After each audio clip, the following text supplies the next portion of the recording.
Hey out there, and welcome to today's Search Engine Journal webinar. Hope you're having a great day, and we're thrilled to have you here with us. I am joined by Shannon Vise and Tara Fitzgerald of Conductor. And today we're going to talk about how to hire top SEO and content marketing talent next year. And if anybody out there is doing hiring right now, the competitive space it's fierce, but let's get into it. So my name's Heather and I'll be your moderator today. Please use hashtag SEJ webinars with an S on there to share any cool tidbits from today's learning on social. And let's meet our guests. Tara, Shannon, excited to have you here with us. Tell us a little bit about yourselves and Conductor before we get started. Awesome. I'll go ahead. I'm Shannon Vise. I am the content strategy lead over at Conductor. We are an enterprise SEO platform. So we really, our core mission is, really helping companies help their customers through marketing. And I have about content marketing and SEO experience around like 8 years or so. So excited to be here. Hi, everyone. My name is Tara Fitzgerald. I'm the manager of Total Rewards at Conductor. And for those of you who don't know what Total Rewards is, it is the overseeing of both compensation and benefits. So I have roughly about 6-7 years of experience there. Perfect. All right, well, let's get to some housekeeping so that you ladies can get to this. So if you experience any technical difficulties, please use the chat box to let us know. There are separate tabs for the question and chat, so if you can, just take a second to get familiar with those functions. They're in the top right of your screen. And you can upvote questions. If you see something that you want to make sure that we ask, just give it a little thumbs up, and that'll tell us that you all are interested in it.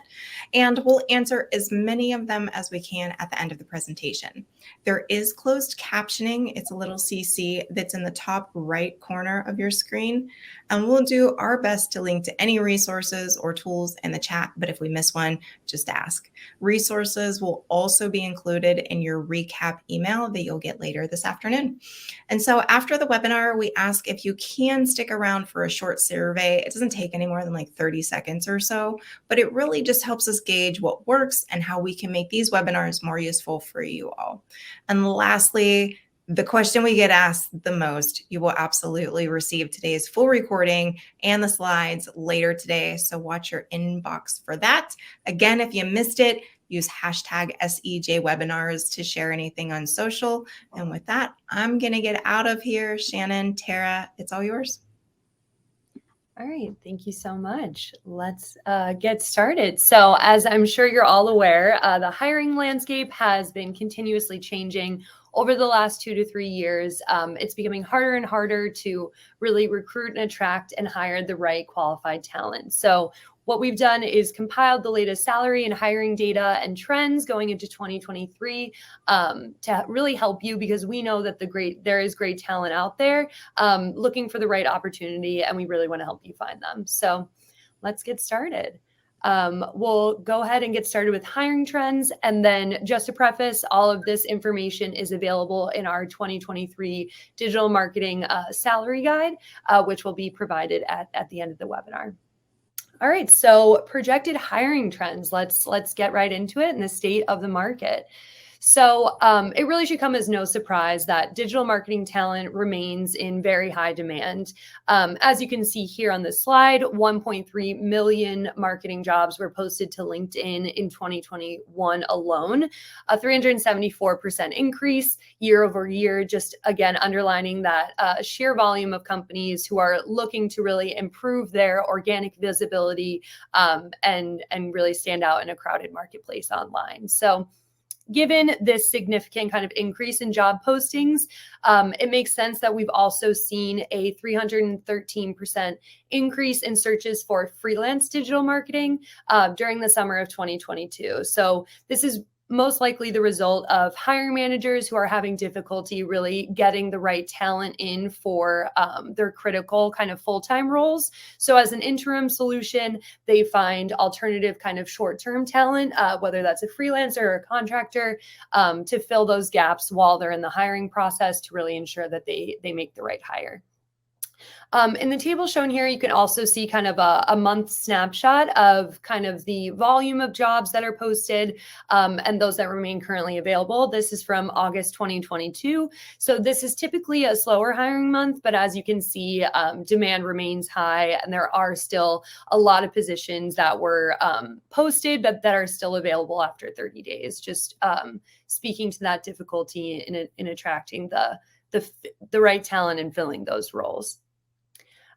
So one of the challenges that we've really seen from hiring managers when it applies to SEO and content marketers specifically is the difficulty in assessing whether or not candidates have the skill sets that you're looking for. So we put together a helpful analysis of the most commonly listed skills for each specialization as kind of a starting point for you. So one way to attract more qualified applicants to your postings is by really digging into the specifics of the role within the job posting. So including mentions and callouts of the critical skills and responsibilities for the roles that you're looking for can really help boost the visibility of your job postings on job boards like LinkedIn, and again, funnel more qualified applicants who might be using more in-depth search strings, who are incorporating those search skills in their searches. So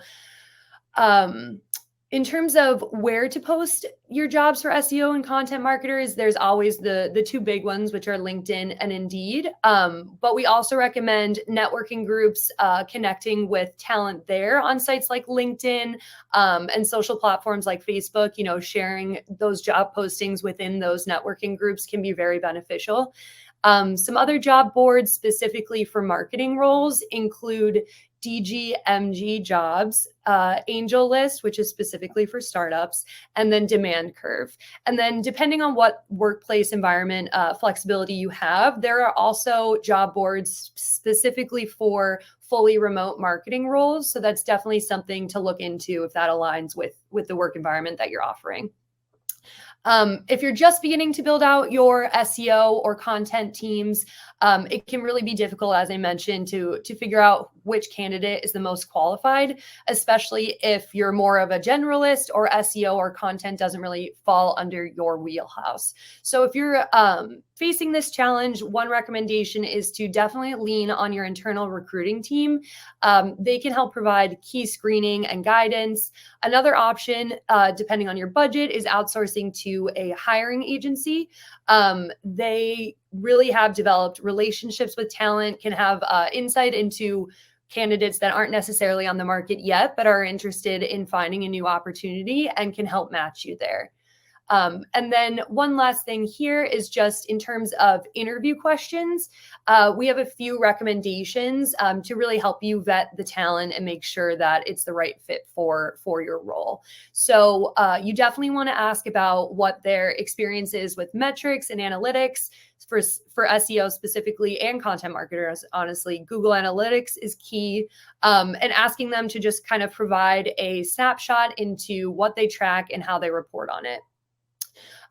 You want to really dig into their SEO strategy or their content marketing strategy, kind of what their first steps would be with your organization, and then how they also evaluate and prioritize needs, as that is really key in driving impact and results. You also want to dig into what technologies or platforms they have experience with. So for SEO specifically, there's always Conductor, and then there's some other players like SEMrush in the marketplace. There's a mix of big players and some smaller technologies, depending on the background of the applicant. So really dig into which platform, which technology is best for your company and will help you meet your needs, and then really go after the talent that specializes in those solutions will be really key in success later on. And then you really want to, for SEO specifically, really hear about their expertise on technical SEO and what their keyword research process looks like. Even if you aren't an expert, these questions will go a long way in determining who is the right fit, whether or not they're just kind of plugging buzzwords, or if they really do have a vetted, proven process in place that drives results. And then, making a bad hire is something that's on everyone's mind. So the best way to avoid this is, again, by really leaning on those experts, whether it's your internal recruiters or that staffing agency. One way that we've kind of seen success is by really doing our homework on the skills and technologies needed for the different roles within our marketing team at Conductor. We also have implemented an interview panel to get an assessment of different members of the team and stakeholders in the organization. So we have a lot of people involved throughout the hiring process. And then last tip here before I go to the next slide, sorry, this one's a lot, is one key recommendation from the recruiting team, specifically from recruiters, is to create a list of questions prior to the interview and really remaining consistent with those questions. So asking the same questions of all applicants will allow you to treat all of them equitably and then be able to compare the candidate and the skills that they provide easily. Okay, so another interesting trend that we're seeing that speaks to really the demand for SEO and content marketers is the prioritization and investment in in-house SEO and content marketing skills. So as this chart really shows, 59%, which is more than half of enterprise organizations, have recognized the importance of SEO, so much so that they've invested in building out standalone SEO teams. So more and more business leaders are really recognizing the SEO and organic traffic as a channel that's worth investing in because it drives high converting, high quality traffic. So more and more companies are going to be looking to hire these specialists, especially as we move into 2023 and the years beyond. So as we all know, given the current economic climate, we are most likely entering into a recession. So that definitely doesn't mean that there isn't talent out there. There is talent out there. But one challenge to keep in mind is that it will be a little bit more difficult to attract talent from more secure positions as they have concerns about kind of being the first one to be cut if there are any potential layoffs later on down the line. So one way around this is to really develop connections with talent before you have the green light to hire. So if you know you have some needs coming up in 2023, really start the outreach right now. Start engaging in conversations on SEO related topics, content marketing topics on channels like Twitter. Do some proactive networking on LinkedIn so you have access to a larger group of talent that is already familiar with you and your organization, so that you can really have one step ahead of your competitors who will also be looking to hire. Okay. And then just a quick note about in terms of the demand we're seeing on workplace environments from applicants. With the increase in investment in SEO from companies, more companies looking to hire SEO and content marketers, the hiring landscape is extremely competitive. So it also translates to a really candidate-driven market where applicants have more power and more say in terms of the must-haves that they really want and kind of picking and choosing between offers based on that. So as you can see here, we've seen some significant increases in searches for hybrid jobs, for remote jobs, which really underlines the importance that workplace flexibility and workplace environments have on talent and what they're looking for from potential employers. And then again, you can kind of see here that 26% of employees actually left their employer during the Great Resignation due to a lack of workplace flexibility. So it can have a huge impact on your ability to attract talent and also retain talent. As a result, 43% of companies now offer hybrid work environments, which is, a really drastic difference from just a few years ago. And really reiterates that employers are trying to be more competitive and really dig into what talent is looking for most and kind of evolving and adapting as a result. One way that Conductor really remains competitive when it comes to our perks and how we attract talent is by continuously reevaluating them. So each year we have an annual survey that goes out where employees rank the perks that matter most to them. And then based on these survey results, and Tara can speak to this as well, maybe a little later on, they prioritize the top ranking perks for the coming year and kind of adjust those based on that. And with that, I will go ahead and hand it off to Tara to talk through some salary compensation data. Hello, everyone. Yeah, let's talk about everyone's favorite topic, which is salary compensation data. So here what you'll notice is an average salary for 2023. These are national averages, so just take that into account there. But as we look at these averages, what you're going to notice is these are going to vary drastically, whether it's depending on what industry your company's in, maybe the size or revenue of your current organization. But even taking that a little bit more of a step further, it's also going to matter what job description are you currently in. So even based on location, which we'll talk about a little bit more on the next slide as well. In the bottom left here, we really have this guide here, and it's saying we're breaking out these ranges by early, mid, and late. So how many years of experience do you have for that role? So for the early, we're saying that's that 0 to 3 years. So someone who is a little bit more new to that role specifically. Mid is coming out around from 4 to 9 years, and then late coming out at 10 plus years. And these ranges do vary, but we have the path broken out by both SEO and also content. Okay. And one additional thing I did actually want to note on here as well, because I know Shannon mentioned it earlier, the larger organizations do have, I think it was 59% of a prioritization on building out that SEO team. Where you're going to notice, especially in these ranges, is the more that those organizations are prioritizing this key talent, those compensations might move a little bit quicker, more quickly through those ranges as well. So I think that's important to note. Maybe you have someone who really is in that 0 to 3, but it's a role you desperately need to, maybe not desperately, but you need to recruit and retain the right talent. You might have to look more towards that midpoint, or maybe you're targeting a different percentile of that range that your company might have laid out.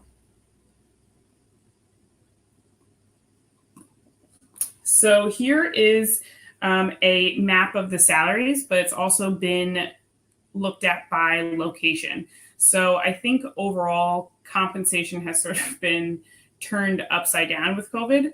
You've had people who were moving out of state or maybe across the country. And I think we've seen companies kind of handle it a little differently. But I think the major role that we're seeing is that location does still play an important factor in compensation. So some companies are taking different approaches, whether it's looking at where the headquarters is based, and maybe you might want to set your salary ranges based on there or offers, or you could be looking at where's the remote worker based, and you might want to be looking at that location specific market data and making salary offers based on that. But then also just general market trends, whether that's paying a nationwide average versus paying for location specific. But it's really all about coming to terms with what fits best for your organization and for your team, role, candidate that you're hiring, and things like that.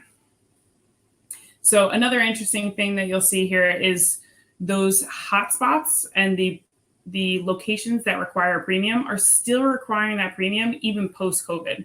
So you'll notice here you have San Francisco with an SEO role of $113,000 versus Houston that's still paying around $78,000 or $79,000. And I actually think we're going to kind of continue to see this shift. So there are these hubs of talent that are popping up across the United States. So where it used to just be New York, San Francisco, and Seattle that you'd really compete for a lot of that top talent, we're starting to see them pop up all over the country. And what happens in that case is they're usually lower cost markets, which also comes with lower cost salaries. So if you are looking to hire for a potential remote role, you might want to consider maybe doing a Denver, Miami, Houston. I think I've even seen Raleigh, North Carolina popping up as well. I do think what will be interesting as well is just yesterday, New York did have to post the salary transparency law. So all ranges are now going to be posted on their jobs. So I think in about 6 months to a year, we're going to see this vastly shift.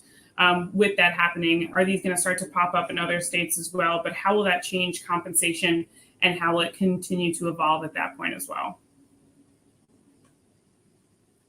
Okay.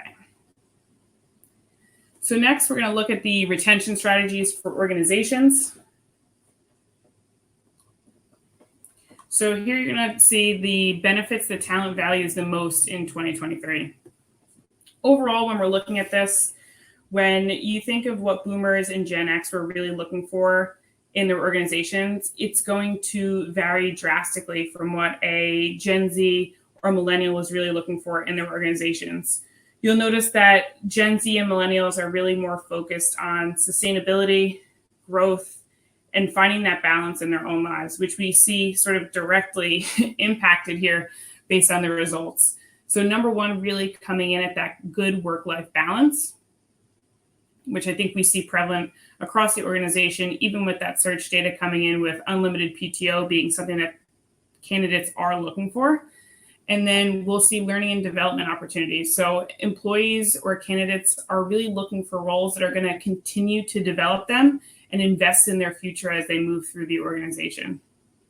And then, of course, everyone's looking for a high salary or financial benefit. So I think we'll continue to sort of see this in the top rankings as well. But these are going to continue to evolve year over year.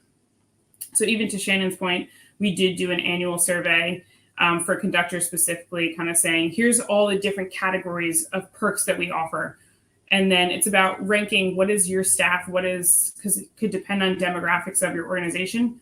What do they value the most? So that when you're looking to implement something new or maybe change something up for that plan year, you're making sure it fits the current culture and the demographic of your employees that you currently have.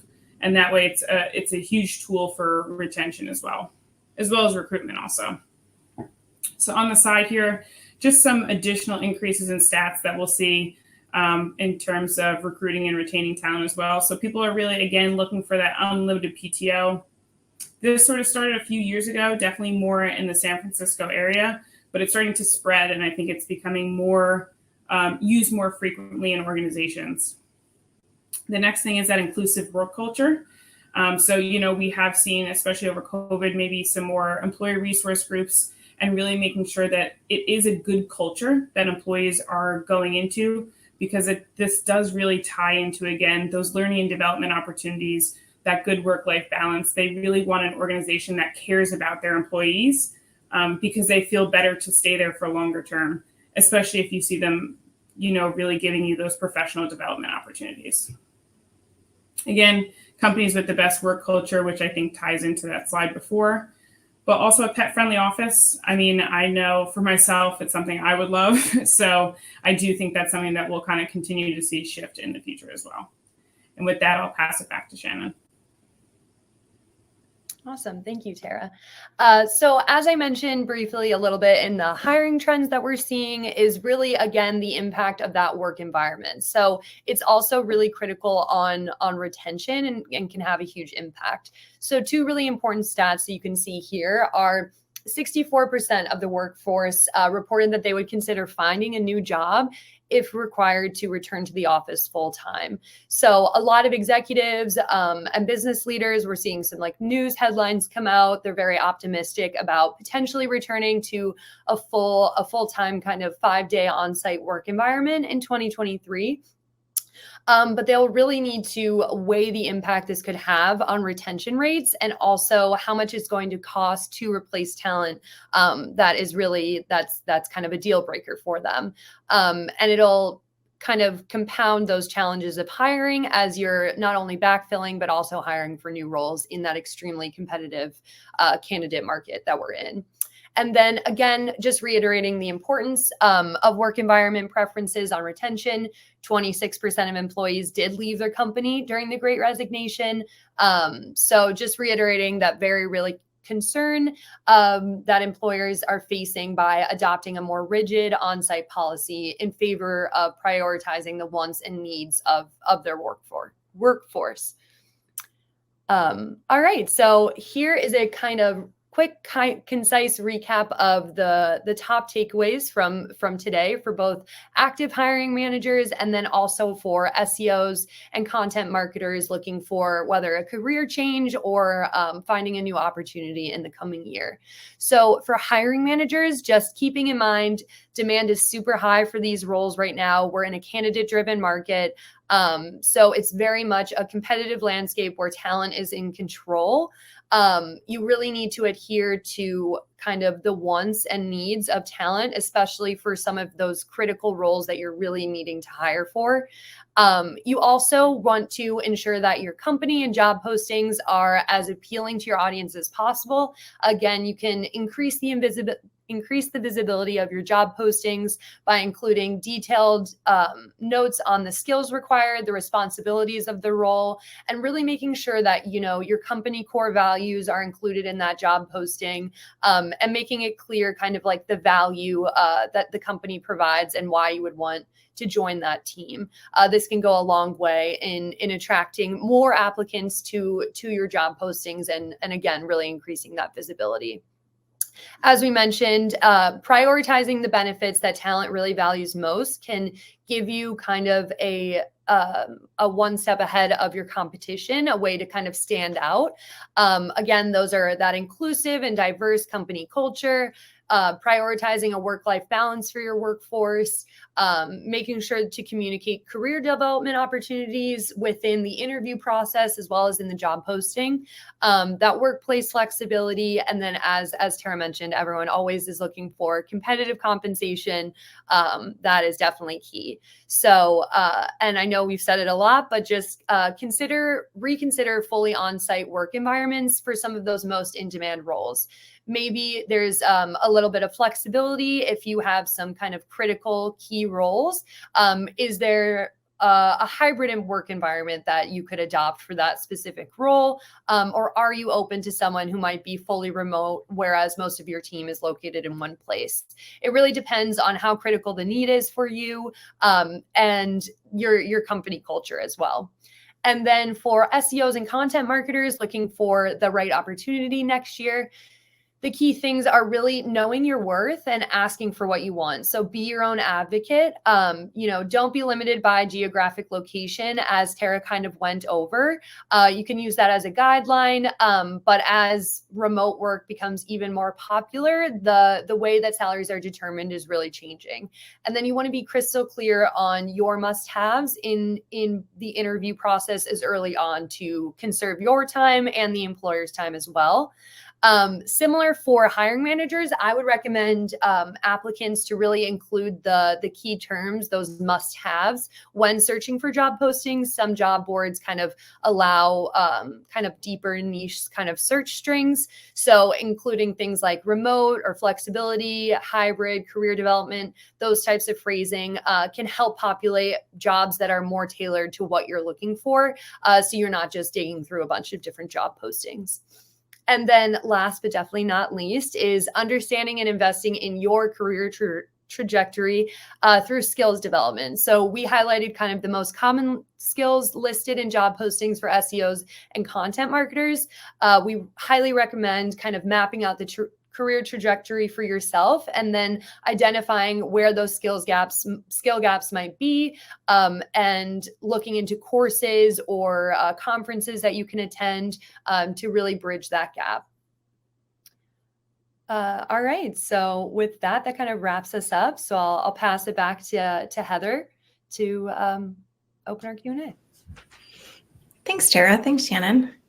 All right. So we do have a couple questions. We'll start with Mustafa's first. He asked if those salaries were gross or net. Yes, those salaries were gross, and they were base salary as well. Okay, base salaries. Okay, perfect. All right. So question we have, I have a limited budget for 2023. I need to hire 2 core roles. We don't currently have SEO or content marketers in-house. Which roles would you recommend? So this is a really good question. I think this is something a lot of companies are facing as they're expanding or kind of just initially starting investments in SEO and content internally.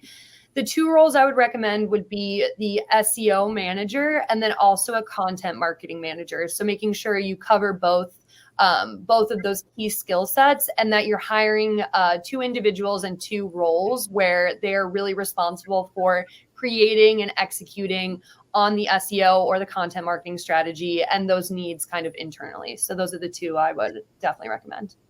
Yeah, and I think just to chime in there as well, I think making sure you know the priorities that you'd like to put forth in the business for that upcoming year. So making sure that the role that you do hire for if it's an SEO manager or content role, that you're just making sure that the level, whether it's specialist, associate, manager, really does fit the needs of the business as well. I think that all makes sense. And so with remote or hybrid work on the rise, how can I make my company and job postings more appealing? So any advice there? Yeah, so another great question. Again, I think getting as specific as possible within your job posting is great, and really making sure to convey your brand story, your mission, the core values that you really kind of center your company around. Today, as kind of Tara mentioned, especially with Gen Z, with millennials, they really are more ethics driven and also want to know more about the company and the team that they're joining. So including some of that information in your job posting can be a great way to attract those applicants as well. Yeah, and I'll add an additional note in there too. I think it also depends.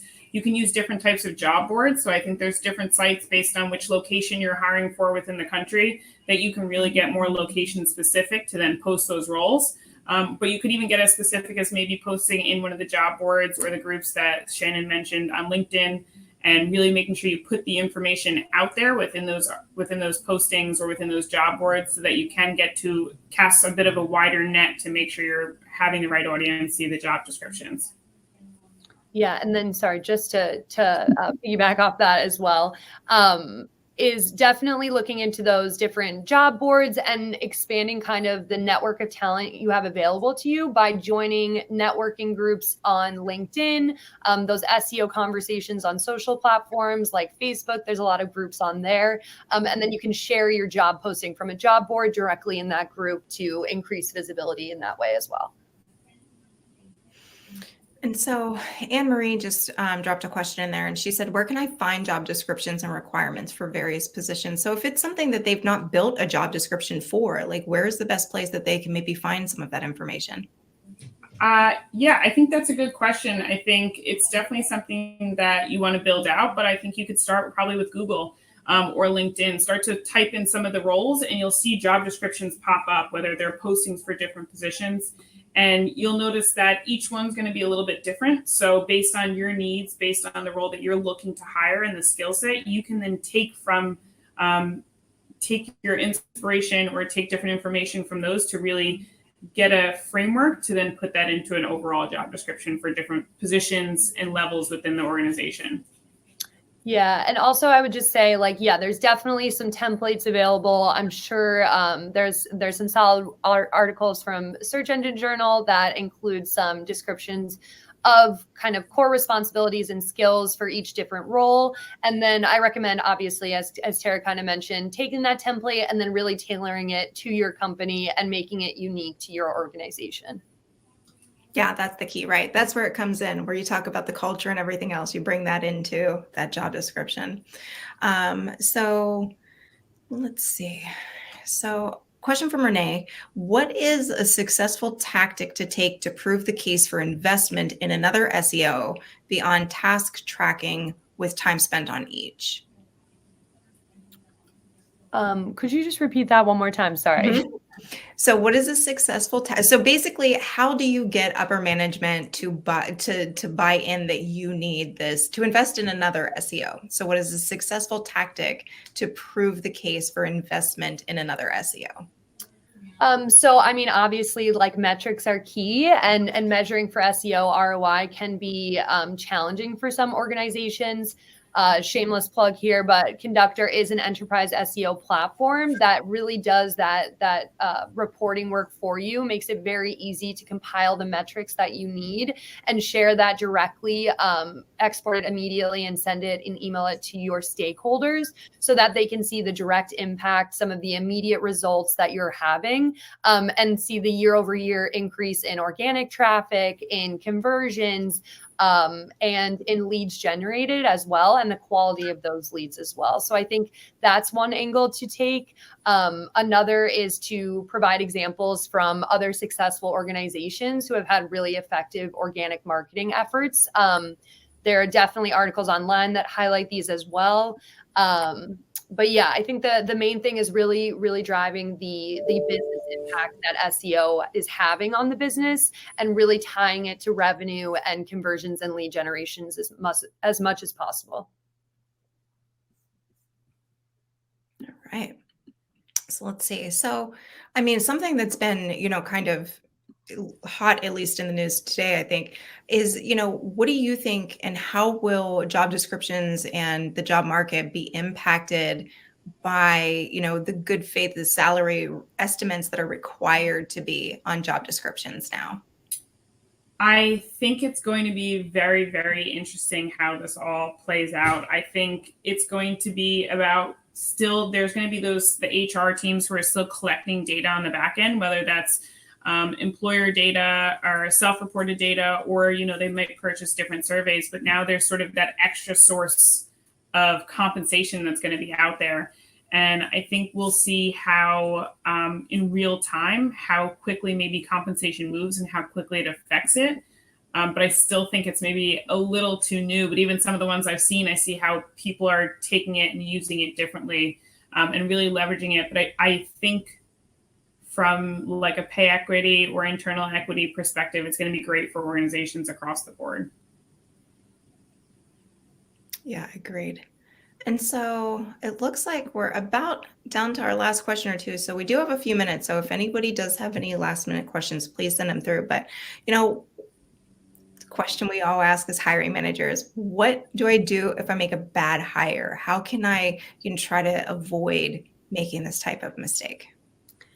So great question. First things first is it's okay. This is a concern for everyone.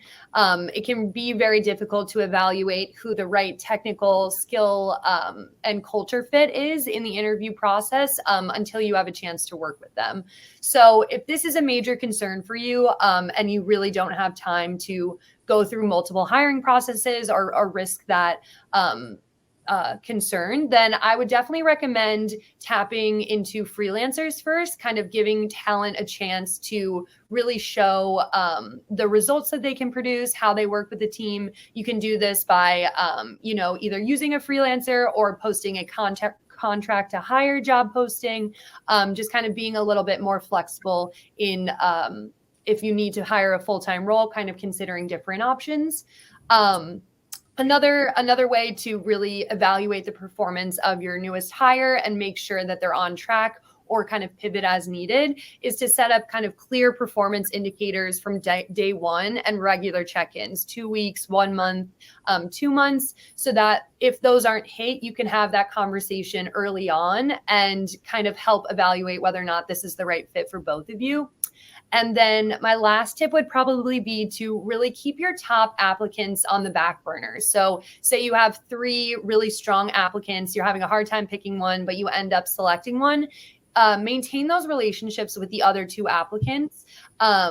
Continue to kind of follow up or engage with posts that they share on social, and check in, maybe 6 months down the line or 3 months even down the line to see if they're still on the market or if they have a new job, how that's going. They may not be the right fit for you now, but in case you do run into this bad hire situation, then you have some talent that's already familiar with you, already excited about the potential role that might still be interested in joining the team. So definitely keep those relationships going. I think that's great advice. And so to piggyback on that, Ivy has a good question. She asks, what's the best way to assess an SEO's skills and abilities prior to hiring? So great question again. I would really lean into having them provide like their core metrics. So showing the impact that they have had on the organization is really key. And you'll be able to see if they're able to speak to that or not. It can be a really helpful indicator as well. As well as just asking them open-ended questions about their process, because a qualified SEO is going to be able to give you the detailed steps in their process, the detailed ways that they prioritize optimizations, whereas someone who's not the right fit may just kind of throw some buzzwords at you, or kind of just some general strategic tips. So that's definitely one way. And then also, like I said, really relying on your internal recruiting team, if you have it, to evaluate the skill sets of applicants and really only funnel those that seem like the right fit, that have the right skill set, into that next stage of the interview process. Perfect. Well, with that, I think so. Okay, Stephanie. So, question from Stephanie, and then I think that's the last one we'll take. Do you have any sample or helpful interview questions or answers to pull from, or maybe just a good resource where we could find some? Definitely. We have a really in-depth article about how to hire the right SEO, different hiring process tips and interview tips. So I'll definitely send that over and get that shared with everyone at the end of the webinar. Perfect. All right. People love takeaways and handouts. And speaking of which, there is a handout. If you all look in the handouts tab, that's where the white paper is for that matches this webinar. I'm sorry. How to hire. Yeah, the 2023 Digital Marketing Salary Guide. It has those hiring trends. It has some more search data for you. So yeah, it can be really beneficial. Perfect. So Stephanie, Tara, before we leave, are there any last thoughts that you want to leave everybody with? Talent is out there. You got this. It's they're looking for the right opportunity. So it's definitely possible. You can do it. Yeah, I think my one comment would be continue to stay agile. I think, we'll continue to see the market, compensation, the economy sort of shift over the next 6 months to a year. So just continue to reevaluate your strategy. And maybe if it doesn't work in the next 3 months, you can take a look again in another 3 months and really adjust as you keep going. But thank you. Perfect. All right. Before we close out, just one more thing. Can you tell the people where to find you? Oh, like online? Like wherever, like whether that's a contact for Conductor, whether it's on social to connect with you, kind of whatever you want. Yes, of course. So Shannon Vise, you can connect with me on LinkedIn. I'm always sharing some content marketing tips, specifically some really helpful, relevant content from Conductor as well. And then you can also reach out to me via email if needed. So that's just my first letter S and then my last name Vise @conductor.com. Yes, and similar to Shannon, so my email is also tfitzgerald@conductor.com, but you can also reach me on LinkedIn. I'm probably not posting as much good content as Shannon may be, but you can reach me at Tara Fitzgerald on LinkedIn. Awesome. I do love LinkedIn. All right. And with that, we're going to close this out. Thank you both for sharing your insights, for answering the questions, for being here with us today. And for everybody who came and watched, thank you for being here with us. And we'll see you on the next SEJ webinar. Bye, all. Bye.